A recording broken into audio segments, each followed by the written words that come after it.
Jadi kalau kehilangan yang ini, kita belum tentu berpeluang mendapatkan tahun yang akan datang. Terbuka dari awal Syawal sampai akhir Syawal di luar tanggal 1 Syawal. Dan ini cuma di bulan Syawal, Pak. Jadi kalau antum nggak dapat bulan ini, antum harus tunggu tahun depan. Dan belum tentu hidup tahun depan. Saya ingin menyampaikan dulu satu materi penting yang barangkali tidak semua kolega-kolega kita dari kalangan muslim yang beriman kepada Allah memahami tentang materi ini dengan baik.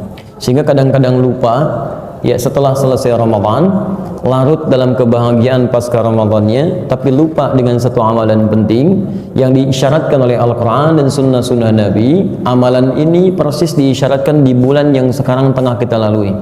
Jadi ada amalan-amalan khusus di bulan Syawal yang diisyaratkan oleh Nabi SAW, langsung bahkan ayatnya turun dari Al-Quran untuk membimbing kita memaksimalkan ibadah ini, khususnya di bulan Syawal yang tengah kita lalui. Jadi hari ini kita akan coba keluarkan dulu bahasan ini tentang amalan Syawal dalam Al-Quran dan Sunnah Rasulullah SAW. Jangan-jangan yang Anda ketahui cuma puasa saja, padahal ada amalan yang lainnya, gitu kan? Sudah? Baik, amalan Syawal dalam tuntunan Al-Quran dan Sunnah Rasulullah SAW. Baik, ada 3 jenis amalan. Saya ulang, ada 3 jenis amalan yang diisyaratkan di dalam Al-Quran dan hadis Nabi SAW untuk dimaksimalkan di bulan Syawal. 3 amalan ini, 1 adalah amalan yang dikerjakan di awal Syawal, khususnya tanggal 1 Syawal. Di spesifik tanggal 1 Syawal. Walaupun nanti asar itu dampaknya masih menyebar di sekitaran awal-awal Syawal. Mungkin ada yang 2 Syawal, 3 Syawal, 4 Syawal masih mengerjakan itu. Tapi secara spesifik dikerjakan di tanggal 1 atau di hari pertama di bulan Syawal. Amalan kedua, yaitu amalan yang dikerjakan di bulan Syawal, terbuka dari awal Syawal sampai akhir Syawal.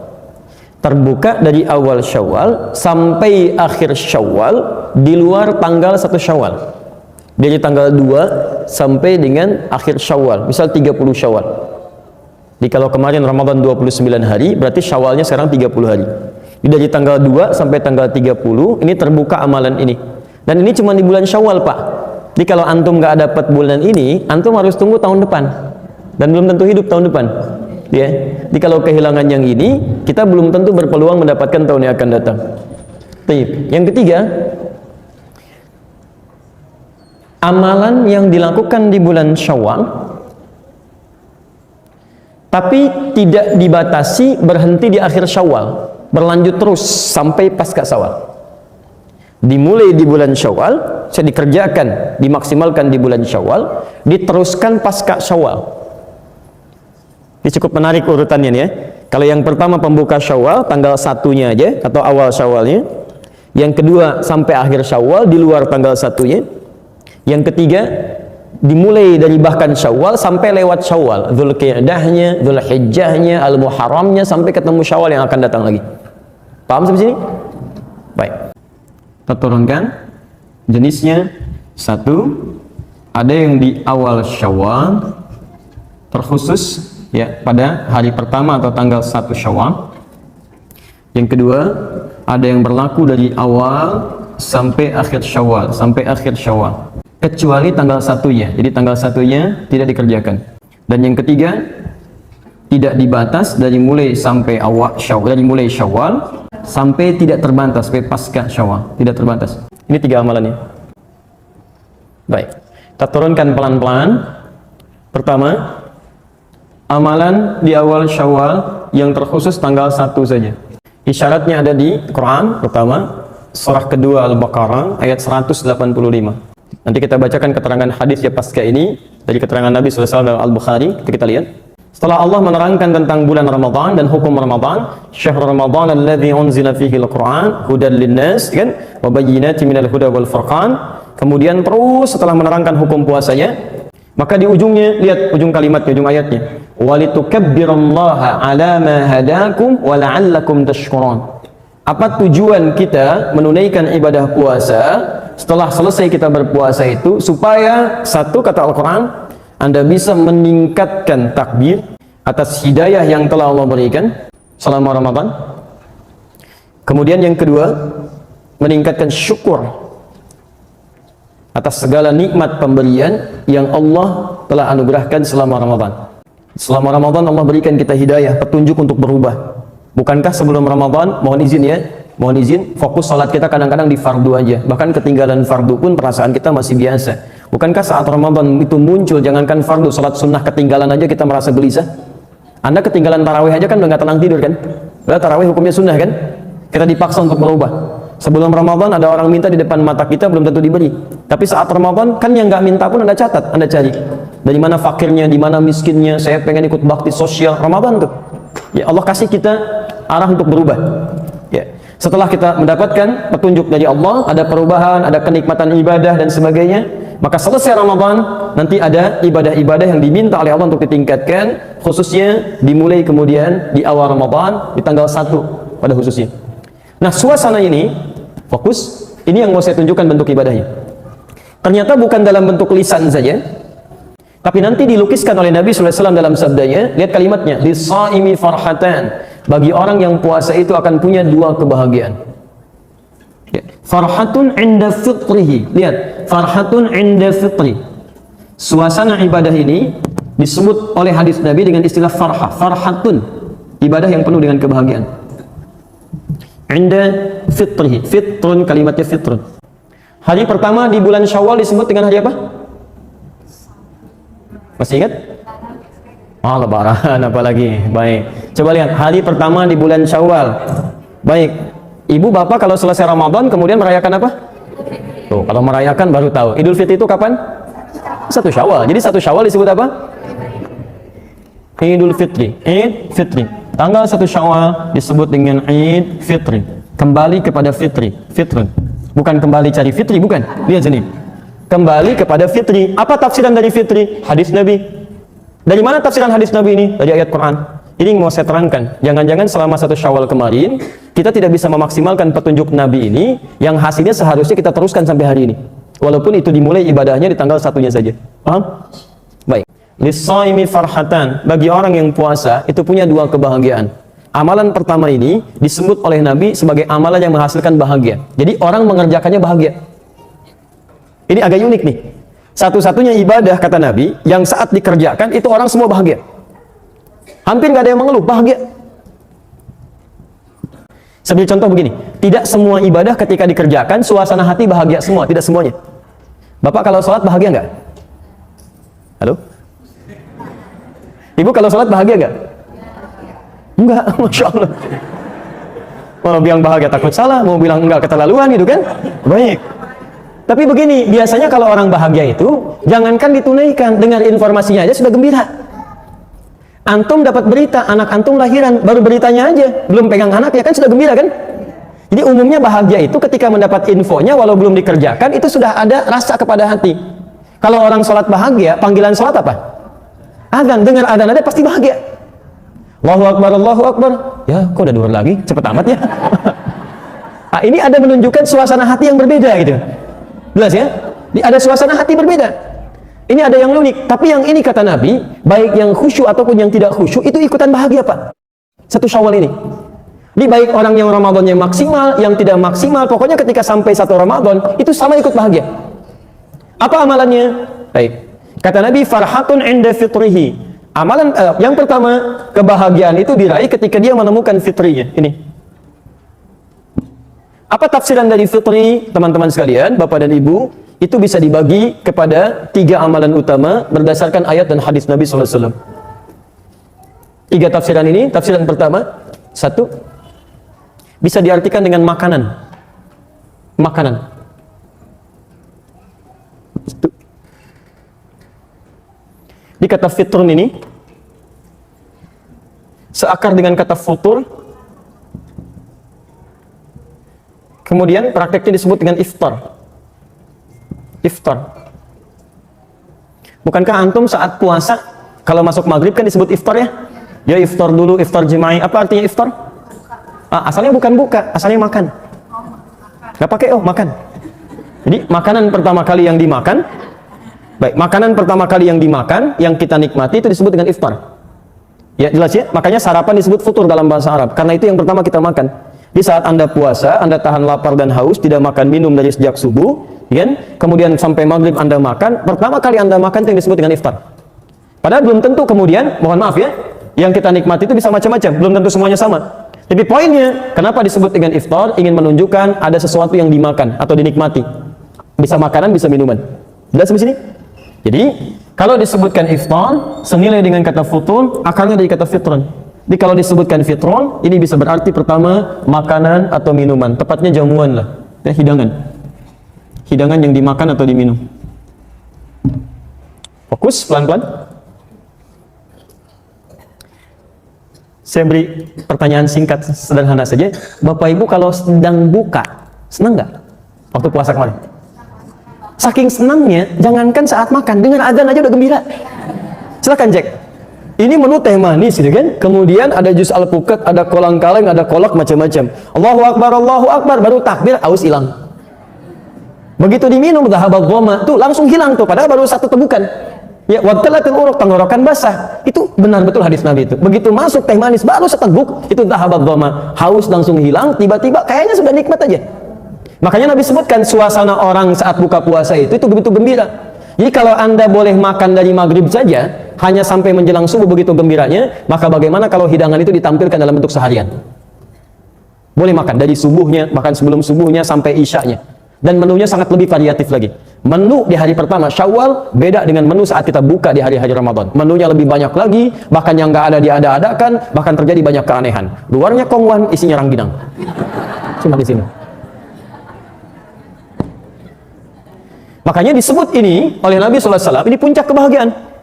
Di Anda hari-hari Ramadan saja sudah bahagia buka, apalagi ketika mendapatkan puncak ini, yang boleh makan sepuasnya, sekarang yang tadinya subuh mulai gak boleh makan, sekarang boleh makan, hidangan banyak dan sebagainya.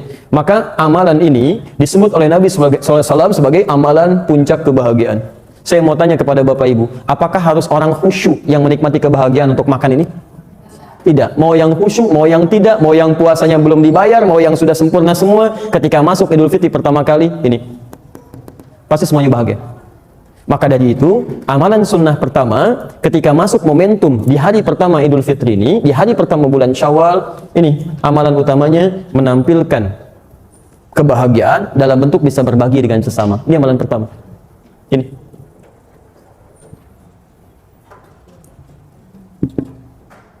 Satu Syawal. Karena itu bagi orang yang tidak memiliki bagian untuk dibagi, bahkan untuk dirinya sendiri, maka karena itulah kemudian menjelang hari-hari awal Syawal itu, bahkan ada syariat. Awas hati-hati, ada syariat yang berlaku hanya di bulan Ramadan. Dikeluarkanlah kemudian satu zakat, yang zakat ini disiapkan membuat orang bahagia ketika muncul di awal Syawal atau di Idul Fitri itu. Apa zakatnya namanya? Bukan fitrah. Bukan fitrah, ingat. Tidak ada zakat fitrah dalam hadis. Nama fitrah itu nanti dari tafsiran hadis, dari bahasanya Ibnu Abbas radhiyallahu taala anhuma. Bukan fitrah tapi fitri. Silakan Bapak Ibu cek ya, di dalam hadis-hadis Nabi, kalimat zakat yang disebut zakat fitrah itu, kalimat hadisnya menyebutkan zakat fitri, bukan zakat fitrah. Kalimat fitrah itu nanti tafsiran dari Ibnu Abbas mengambil salah satu makna dari kata fitri. Nanti saya tafsirkan di akhir. Bahasa Nabinya bukan fitrah tapi fitri. Beda antara fitri dengan fitrah. Kalau fitri itu jenisnya, materinya. Kalau fitrah itu di antara maknanya. Kenapa disebut fitri dari kata makanan tadi? Jadi kalau Anda ingin berzakat dikeluarkan bagi para penerimanya, yang dikhususkan zakat untuk awal Syawal ini, di akhir Ramadan itu, persiapan awal Syawal, itu zakat dalam bentuk makanan, bukan dalam bentuk yang lain. Walaupun dititipkan dalam bentuk uang, tapi disalurkan kepada penerimanya dalam bentuk makanan. Bisa sembako, bisa yang lainnya dan sebagainya. Sehingga diharapkan ketika masuk awal dia di bulan Syawal, masuk Idul Fitri, dia bisa berbahagia karena mendapatkan makanan untuk ibadah kemuliaan dia di awal Syawal. Paham? Halo, paham? Tahan sampai situ mas, hapusnya, saya teruskan dulu. Jazakallah khair. Perhatikan sini. Jadi kalau saya teruskan, ibadah yang pertama terkait dengan awal Syawal di tanggal 1 itu, pertama kita diminta oleh Nabi SAW, terkhusus dalam isyarat Al-Quran ini, untuk memaksimalkan makna fitri dengan berbagi, bahkan muncul dalam bentuk zakat supaya orang bisa memaksimalkan ibadah yang pertama ini. Ya. Dan berbahagialah kita Bapak Ibu sekalian, mohon maaf sebesar-besarnya, ini kita patut berbahagia bahwa di antara sekian banyak umat muslim di dunia ini, di negara kita lah yang kemudian ini dijadikan culture. Semacam sudah kebiasaan tradisi kita yang menghadirkan makanan, yang kemudian saling bersilaturahim dan sebagainya. Saya sarankan kepada Anda semua, ini yang luput di sini. Ketika Anda berbagi, mengunjungi orang bawa makanan, itu jangan diniatkan tradisi, rugi Anda. Niatkan untuk mengamalkan sunnah Nabi. Ini poinnya. Di tiap tahun kita buat makanan, barangkali cuma untuk dijadikan jamuan aja. Anda nggak niatkan dengan ini. Kalau Anda nggak niatkan ini, Anda nggak dapat bagian dari ibadahnya. Kita maksimalkan, barangkali ini yang luput. Coba saya mau tanya ya, pada Bapak dan Ibu nih. Bapak Ibu kalau kedatangan tamu sore ini, bikin makanan nggak? Bikin minuman? Kenapa? Karena ada tamu. Lihat, Nabi mengajarkan bukan ada tamunya. Karena Nabi perintahkan kita untuk bikin itu. Jadi bagi orang beriman itu, lihat kalimatnya. Anda kalau belajar Al-Arba'in An-Nawawiyah hadis nomor 16, lihat kalimat Nabinya.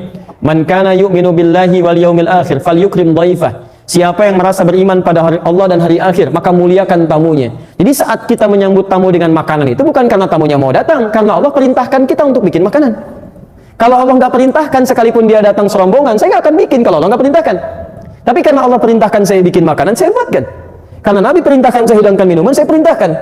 Jadi ketika kita mengerjakan berdasar perintah Allah, bukan cuma makanan yang dihidangkan, bukan cuma adab yang dihadirkan, tapi ada pahala yang dituliskan di situ. Saya beri contoh gini. Kalau Bapak Ibu misal kedatangan tamu malam-malam jam 2, Assalamualaikum, Assalamualaikum, dibuka nggak? Why? Susah juga. Baik, saya mau ambil level Nabi, Rasul. Ya, ini Nabi, Rasul, saya ulang ya. Ini Nabi, Rasul, kemudian bukan cuma Nabi Rasul, dekat dengan Allah. Saking dekatnya punya gelar Khalilullah. Ya, punya gelar Khalilullah, yang sangat dekat dengan Allah. Bahkan dari keturunannya hampir semua jadi nabi, Pak. Istri pertamanya Sarah melahirkan nabi. Ya, jadi Ibrahim alaihissalam menikah dengan Sarah, melahirkan Ishak. Dari Ishak turun Yakub, dari Yakub turun Yusuf. Sejaman dengan Yusuf, familinya ada Nabi Zakaria. Nabi Zakaria dari sepupunya Imran. Imran menikah dengan Hannah, turun Maryam. Maryam lahir Isa. Sisi yang lainnya lagi, nanti ada Musa, ada Daud, ada Sulaiman dan seterusnya. Menikah dengan Hajar. Sebelum lahirnya Ishak, lahir Ismail. Dari rahim Hajar alaihissalam. Dari Ismail muncul Nabi Muhammad SAW. Kalau Anda urut, ketemu sampai ke Nabi Ismail. Muhammad bin Abdullah, bin Abdul Muttalib, bin Hashim, bin Abdul Manaf, bin Qusay, bin Murrah, bin Kilab, bin Ka'ab, bin Ghalib, bin Fihir, bin Malik, bin Nadar, bin Kinana, bin Khuzaimah, bin Mudrika, bin Ilyas alaihissalam, bin Nizar, bin Mudar, bin Ma'ad, bin Adnan, bin Adi, bin Andri, bin Muqawwam, bin Nahur, bin Tariq, bin Ya'ruf, bin Yasjub, bin Nabit, bin Ismail alaihissalam, bin Ibrahim alaihissalam.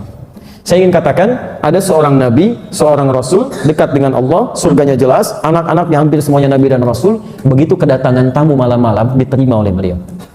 Antum Nabi bukan, Rasul bukan, belum tentu dekat dengan Allah, keluarganya nggak semua jadi Nabi, kedatangan tamu malam-malam, Masya Allah. Nabi Ibrahim yang jelas surganya, diterima. Antum yang belum jelas, masih mau menerima. Baik, saya mau kasih ilustrasi begini. Yang saya maksudkan begini. Yang saya maksudkan, karena ini perintah Allah. Kalau sudah perintah Allah, jangankan kita, Nabi aja ngerjakan.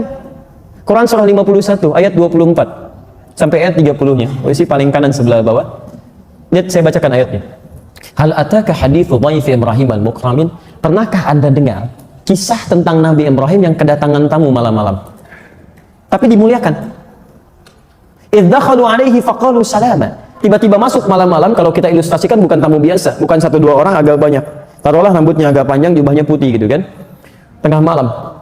Idh dakhalu alaihi, datang kepada beliau, faqalu salama. Mereka mengucapkan assalamualaikum, assalamualaikum. Antum taruhlah berani kan, ada yang mengucapkan malam-malam jam 2 tuh, Assalamualaikum, Assalamualaikum, Masya Allah. Dijawab tidak? Oh jangan, salah kalau nggak dijawab, dosa. Sebab mengucapkan salam hukumnya sunnah, menjawab hukumnya wajib. Quran surah keempat, ayat 86. Wa idha hayyitum bitahiyyatin fahayyu bi ahsana minha. Kalau ada orang mengucapkan salam, maka jawab, hukum menjawabnya wajib dengan yang lebih baik. Jadi kalaupun antum belum buka, minimal antum jawab. Assalamualaikum, waalaikumsalam, assalamualaikum, waalaikumsalam, gitu kan? Masya Allah. Ini begitu dibuka, Bu, Pak. Allahu Akbar. Qaumun munkarun. Ini orang asing. Saya tidak kenal.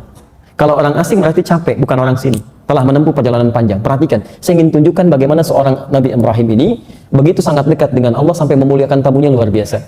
Kalau dari jauh berarti lelah, saya tidak boleh banyak tanya. Dipersilahkan langsung masuk, istirahat. Beliau sendiri faragha ila ahlihi, datang ke istrinya Sarah, bertanya, ada menu terbaik apa untuk tamu kita malam ini? Ketika tidak ditemukan sisa makanan, faja'a bi'idlin samin, itu masih sempat-sempatnya Pak, nyari lembu di belakang, sembeli dulu, jadikan gulai. Itu bisa bayangkan. Memang masalah mulai muncul, faqarabahu ilaihim, begitu dihidangkan kepada tamu-tamu ini, nggak disentuh. Jangankan dimakan, disentuh tidak, begini aja. Qala ala ta'kulun, berkata beliau, kok nggak dimakan? Diperhatikanlah secara seksama dari atas sampai ke bawah. Allahu Akbar, tengah malam, rambut panjang, jubah putih, lihat ke kaki, kaki nggak napak ke lantai. Ternyata malaikat yang sudah menyamar. Baik, bagaimana situasi antum kalau begitu tuh? Fa'ujassa minhum khifah, maka mulai khawatir. Agak ketakutan. Jadi Nabi pun pernah takut, itu biasa. Yang salah itu yang larut dalam ketakutan. Ya, qalu la takhaf wa basyarahu bi ghulamin alim. Saya mau kasih rahasia di sini. Ini puncaknya. Lalu mereka berkata, kamu nggak usah takut. Selama kita dekat dengan Allah, mengerjakan sesuatu karena Allah, maka Allah akan berikan ketenangan saat kita hadir dalam ketakutan. Tapi yang paling hebat, ketika Anda bisa memuliakan tamu karena Allah, sekalipun dia tidak mengharapkannya, maka Allah akan balas Anda dengan sesuatu yang luar biasa. Lihat kalimatnya. Bukankah tadi Nabi Ibrahim tinggal di rumah siapa? Coba cek. Sarah.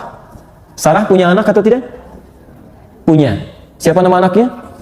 Ishak. Dalam posisi tadi, beliau belum mendapatkan keturunan. Sarah itu divonis, mohon maaf ibu, mohon maaf, divonis monofos, divonis mandul. Tidak mungkin punya keturunan secara medis dan klinis.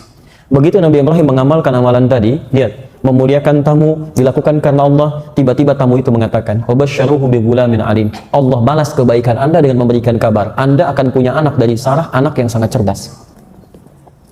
Istrinya kaget dengar itu dari belakang. Fa'aqbalat imra'atuhu fi sarratin fasakkat wajhaha wa qalat ajuzun aqim. Istrinya yang mendengar tadi tiba-tiba kaget histeris, memukul pipinya, mengatakan, apa yang seperti ini masih punya keturunan? Qalu kadzalika qala rabbuk. Kemudian mereka berkata, ini ketetapan Allah. Innahu huwal hakimul alim. Kalau Allah sudah tetapkan, itu yang paling bijak, yang Allah sangat mengetahui. Teman-teman, barangkali antum ketika menjamu orang lain, memberikan makanan sekecil apapun, ketika Anda niatkan karena Allah, mungkin itu wasilah bagi Anda untuk mengabulkan doa-doa Anda. Ketika Anda niatkan sebagai ibadah. Ini tidak ada ruginya ketika Anda menjamu orang lain, niatkan bagian dari ibadah. Jangan-jangan cuman bikin, diminum pulang. Kalau cuman seperti itu, jangankan antum, non-muslim pun bisa mengerjakan itu. Demi Allah saya katakan, antum silahkan bertamu kepada teman-teman non-muslim. Demi Allah saya katakan, mereka pun akan menjamu antum. Gimana perbedaannya? Pada kalimat iman. Ini.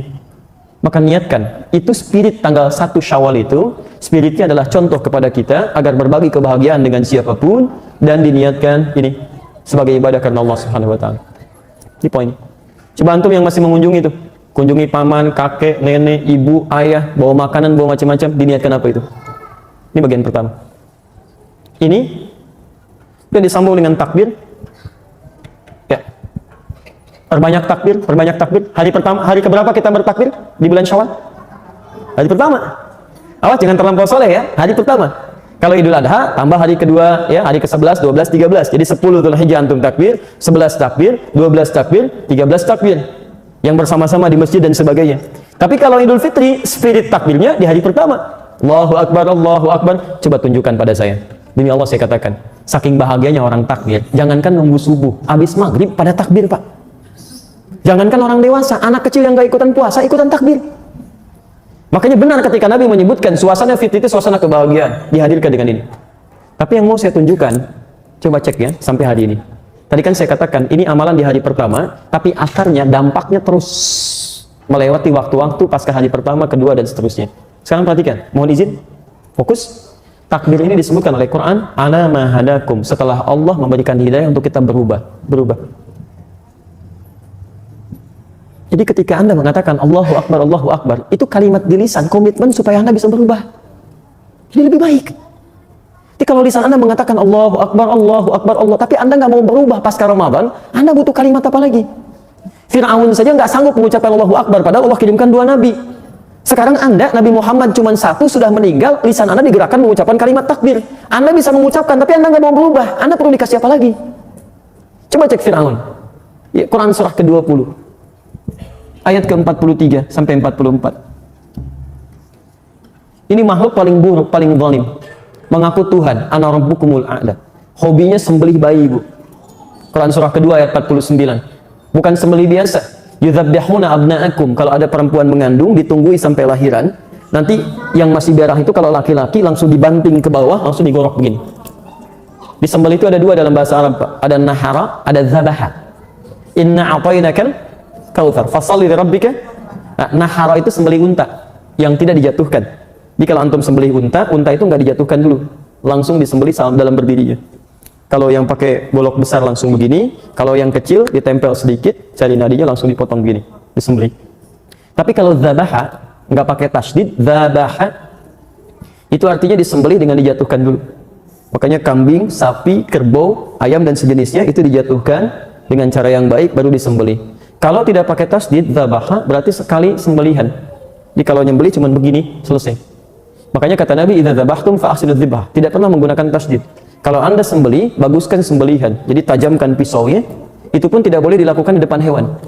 Agak menjauh. Nggak boleh antum datangkan kandidat selanjutnya, siap-siap, ya itu nggak boleh. Ya, dosa itu.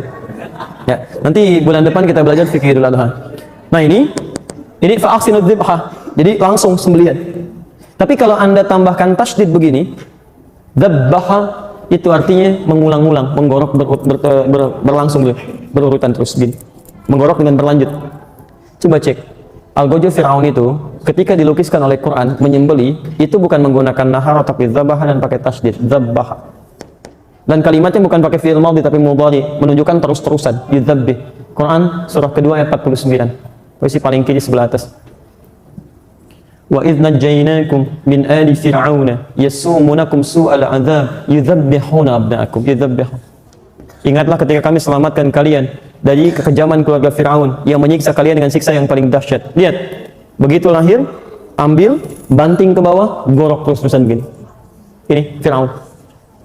Tapi tahukah Anda, saking rahmannya Allah kepada manusia paling zalim itu berlaku hukum rahmannya Allah. Sebelum nyawanya sampai ke kerongkongan, diberikan hidayah untuk berubah. Saya mau tunjukkan, diberikan hidayah untuk berubah. Dikirimkan dua orang nabi sekaligus, Nabi Musa, Nabi Harun. Kita aja umat akhir zaman cuma satu nabi, nggak pernah lihat. Ini dua nabi. Idhaba ila fir'auna innahu tagha. Musa dan Harun pergilah kepada Fir'aun, dia sudah mulai menyimpang. Yang lebih menarik, dua nabi ini diperintahkan langsung oleh Quran untuk berkata-kata dengan lembut. Faqula lahu qawlan layyina la'allahu yatadhakkaru aw yakhsha. Tapi Anda tidak boleh berkata kasar, sampaikan dengan lembut, mungkin dengan kelembutan itu dia bisa berubah. Anda tahu apa yang terjadi? Kata-kata sudah lembut, dua orang nabi sudah datang, tandanya ditampakkan, tapi dia tidak bisa mengucapkan kalimat Allah di lisannya. Allahu Akbar tidak bisa dilakukan. Allah Rabbi tidak bisa disebutkan. Allahu Ahad tidak muncul dari lisannya. Allahu Akbar. Lihat, dua nabi dikirimkan tidak bisa mengucapkan itu. Zalimnya luar biasa. Sampai di ujung hidupnya baru menyadari. Antum bukan Firaun. Dikirimkan nabi. Kita nggak bisa lihat. Tapi seburuk apapun antum, coba perhatikan. Sebanyak dosa apapun kita pernah lakukan, bukankah lisan kita masih bisa mengucapkan kalimat Allahu Akbar? Dan hebatnya antum ucapkan itu pada hari pertama. Walaupun berat di lisan antum, tapi pasti keluar juga. Dan ada yang ringan, Allahu Akbar, Allahu Akbar, Allahu Akbar. Perhatikan, Quran surah kedua ayat 185 menyandingkan kata Allahu Akbar takbir dengan kata hidayah. Walitukabbirullah, dan Anda bertakbir kepada Allah itu ala ma hadakum, karena Allah telah memberi jalan pada Anda untuk berubah. Sekarang jalan itu sudah diberikan di lisan Anda, tinggal pilihan kita mau berubah atau tidak.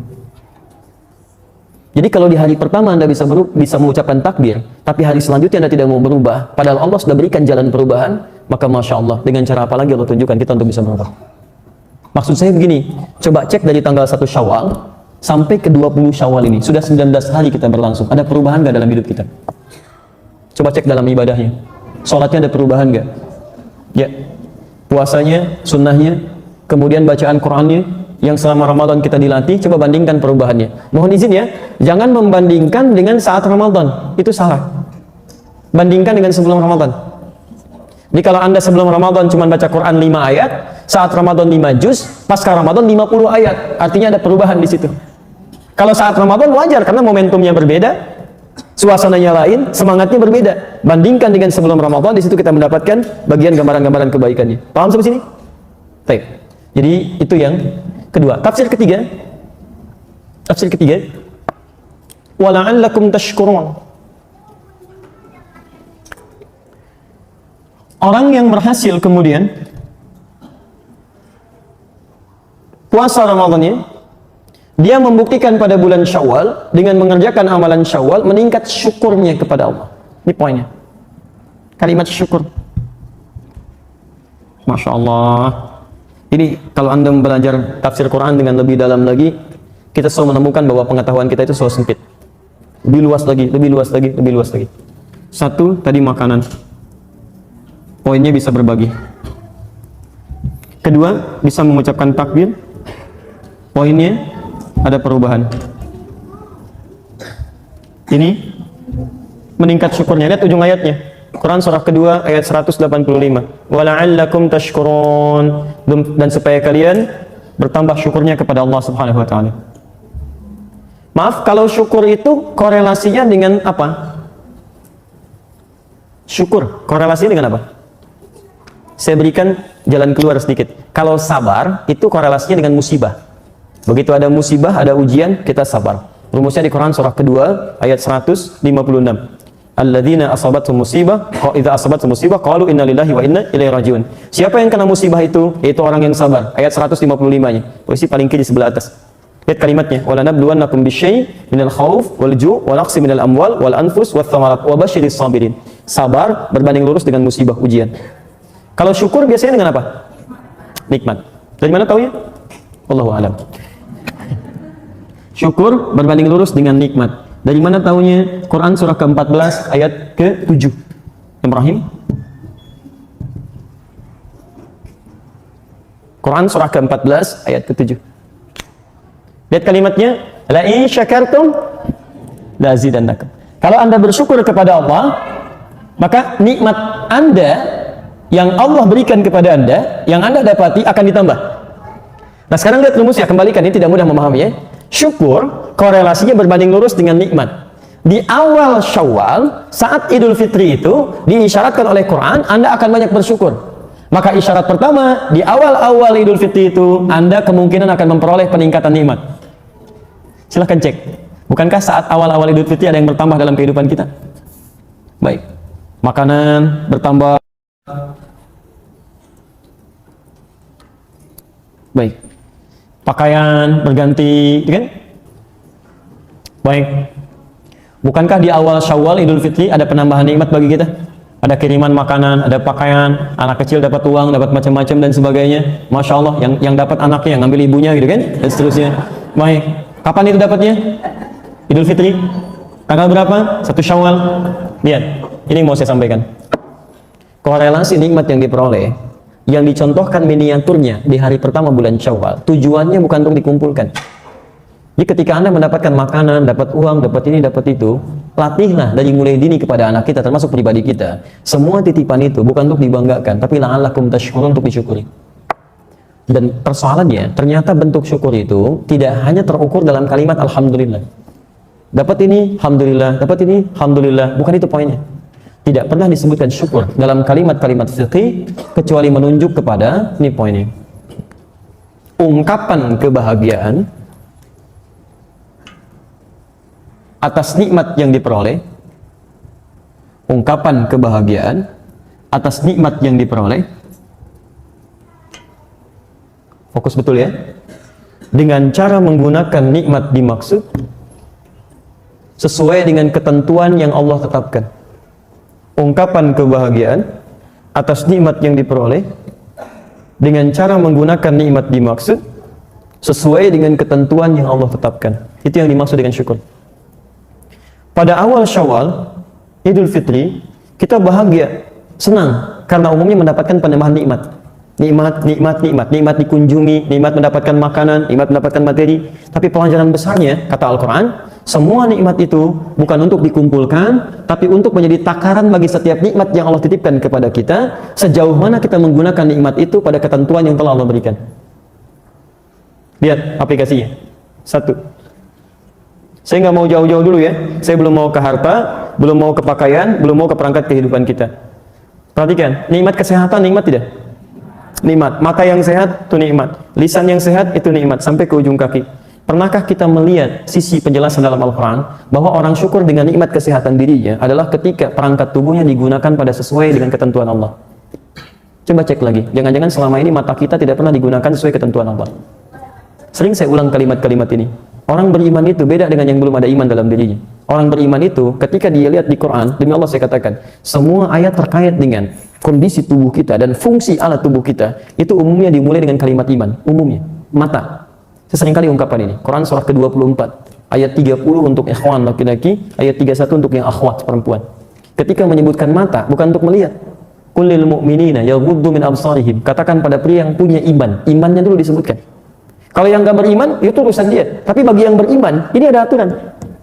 Yaghuddu min absarihim. Syukuri nikmat matamu, gunakan pada yang benar menurut Allah. Yang baik-baik lihat, yang tidak baik palingkan. Maka muncul istilah ghaddul basar dari Quran. Memalingkan pandangan dari apa yang tidak Allah ridhai. Saya mau tanya pada antum, selama ini jangan ukur dulu dengan uang, jangan ukur dengan materi dan sebagainya. Allah kasih mata kepada kita, berapa kali kita mensyukurnya dalam sehari? Dan berapa kali kita mengistighfari fungsi mata yang pernah kita gunakan pada yang tidak tepat? Nabi aja sehari bisa 100 kali istighfar. Coba cek, jangan-jangan antum mau kesini pun salah lihat. Yang nggak boleh dilihat, dilihat juga. Ada aurat terbuka, ada gambar nggak boleh dilihat, itu satu. Lisan, apa fungsi lisan? Mulut. Bicara yang baik-baik, tapi ketika menyebutkan fungsinya, Nabi menyebutkan fungsi iman dulu. Silakan cek, lihat hadisnya. Man kana yu'minu billahi wal yaumil akhir. Siapa yang merasa beriman kepada Allah dan hari akhir. Ketentuan ini hanya bagi orang yang punya iman. Kalau Anda merasa tidak punya iman, silakan, nggak usah dipakai. Tapi kalau Anda merasa punya iman tidak mengerjakan ini, ada yang salah dalam iman Anda. Ya, lihat kalimatnya. Faliyaqul khairan aw liyasmut. Dia hanya boleh berkata yang baik. Kalau tidak bisa, dia diam. Nggak ada pilihan ketiga. Di orang beriman itu mustahil mengucapkan kalimat kotor, mustahil. Tapi kalau ada orang beriman mengatakan kata-kata yang kotor, ada yang salah dalam imannya. Dia kalau nggak bisa, dia akan diam. Penuh dengan zikir, kalimatnya istighfar, kalimatnya subhanallah, tasbih, tahmid. Malaikat saja, malaikat itu masya Allah tidak sanggup berkata kotor, tidak sanggup berkata kotor. Ya, masa bagaimana kita dengan yang bukan malaikat diperintahkan oleh Allah tapi keluar kalimat-kalimat yang tidak menyenangkan. Ini mohon izin ya, mohon izin kembalikan lagi, coba cek. Kalau Anda merasa ingin mensyukuri nikmat dari Allah, maka cek lagi tubuh kita dulu sebelum pada yang lain, sampai ke ujung kaki. Makanya saking bersihnya lisan kita ini, nggak boleh berkata yang kotor. Saking nggak bolehnya, karena lisan kita bersih. Dilarang untuk mencela. Kalimat celaan dibuka dengan kalimat iman. Ya ayyuhalladzina amanu la yaskhar qaumin qaum. Hai orang-orang beriman, jangan saling mencela satu dengan yang lainnya. Jadi kalau ada orang mudah mencela orang lain, sementara dia mengaku beriman, ada yang salah dalam imannya. Kalau orang nggak beriman mencela, dia nggak punya iman. Tapi kalau antum beriman mencela, ada yang salah dalam imannya. Pada yang tidak dibenarkan untuk dicela. Pada yang tidak dibenarkan untuk dicela. Dusta, wailul lil mukadzibin, celaka bagi para pendusta. Masuk ke tangan, lihat wailul lil mutaffifin, celaka orang-orang curang. As-sariqu was-sariqatu faqtu aydiyahuma. Para pencuri itu potong tangannya, saking mulianya nggak boleh berbuat yang kasar. Daripada kotor lebih baik nggak punya tangan sama sekali. Coba cek. Saya selalu katakan begini, mata kita aja mungkin belum maksimal. Ada orangnya buta, usia 4 tahun, menghafal Quran sampai hafal. Antum dikasih 40 tahun mata sehat, untuk baca aja belum punya waktu. Antum butuh berapa tahun lagi? Ada anak-anak usia 5 tahun bisa berkata yang baik-baik. Antum dikasih 50 tahun masih keluar kalimat yang kotor. Antum butuh berapa tahun lagi untuk bisa berkata yang baik? Dan selalu ada kesempatan untuk berubah gitu kan. Kalau Allah sudah keluarkan kalimat takbir di lisan kita, Allahu Akbar, itu belum membimbing Anda untuk berkata yang baik, Anda butuh kalimat apa lagi gitu. Sampai ke ujung kaki, semua sampai ke ujung kaki. Quran surah ke-25 ayat 63. Wa ibadur rahmanil ladzina yamshuna 'alal ardi hauna. Hamba Allah yang penyayang itu. Kalau Anda mengaku hamba Allah, itu jalannya tawadhu. Itu kalimatnya tegas itu. Jadi kalau ada orang sombong, maaf, yamshun itu bisa dengan kaki, bisa dengan perangkat. Kalau dulu pakai kuda, sekarang kudanya rubah jadi Ferrari gitu kan? Kijangnya rubah jadi Innova gitu kan? Dan sebagainya. Jadi ada orang yang jalannya memang biasa, tapi kalau sudah masuk mobil sombongnya luar biasa. Misal. Jelas ya? Maka coba cek, kalau kita sedang dalam perangkat diri kita belum bisa mengarahkan pada yang baik, maka ini amalan Syawal kita belum maksimal. Jelas di sini? Nah, itu baru tubuh kita, belum pakaian, belum harta. Ada orang sepeda aja nggak punya, jarak ke masjid 5 kilo, jalan kaki ke masjid Pak. Antum cuma 5 meter masjid dengan rumah begini. Sepeda ada, motor ada, mobil banyak bahkan. Dan hebatnya lagi, naik masjid ngarah ke rumah antum begini.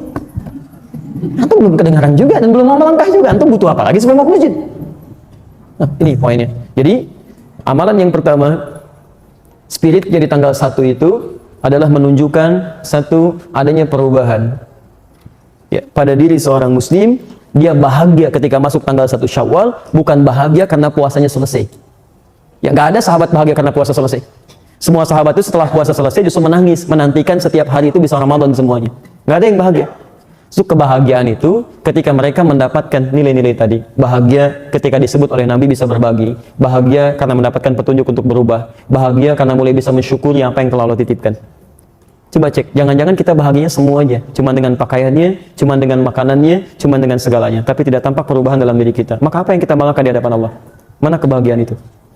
Makanya kata Nabi, ditutup kalimatnya, wa farhatun yauma yalqahu rabbahu. Yaitu, mohon izin, pertama dia bahagia dengan puasanya, dan yang kedua, hina yalqahu rabbahu, ketika dia datang kepada Rabbnya membawa hasil